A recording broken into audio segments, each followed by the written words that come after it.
Bókasöfn eru skemmtilegustu staðir í heimi. Hér er allt. Þú getur gengið gramsað og allir geta fundið eitthvað við sitt hæfi. Og engar áhyggjur ef þú finnur enga bók sem þú hefur áhuga á, þá biðurðu bara um hjálp.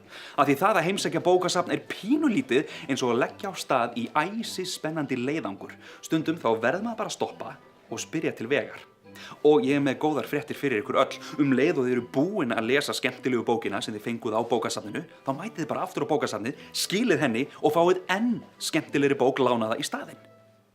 Ég var að skrifa bók og ég veit að það er eitthvað sem gerist frekar reglulega, en þessi bók er öðruvísi en allar aðra bækur sem ég hef nokkuð tíma skrifað, vegna þess að þessa bók geturðu ekki fengið út í næstu búð.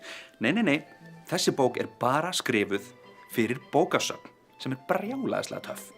Bókin er stútfull af spennu, skrímslum og sleipni. Bókin heitir Sleipnir og stórhættulega fjölskyldutréð og ætti að vera komin á skólabókasafnið þitt nákvæmlega núna. Þannig að ef þú ferðir á bókasafnið þitt og byrjar að leita, og af því ég heiti Ævar og Æ er rosalega aftarlega í stafrónu, þá þarf að leita mjög líklega einhvers staðar neðarlega í bókahillu og út í horni. Það eru svolítið oft þar bækurnar mínar, engar áhyggjur samt, það er ekkert rykað neitt svoleiðis á þeim, það er alveg ryksuð og skúrað vel í kring og svona, engar áhyggjur. En þú sem ferð og finnur bókina, nærðir í hana og lest eins og þú mögulega getur. Sleipnir, nú ert þú að lesa bókina, er eitthvað sérstakt sem þú vilt segja við væntanlega lesendur, eitthvað sem að þeir, nei, við erum að trufla, ekkert mál, afsakaðu þetta.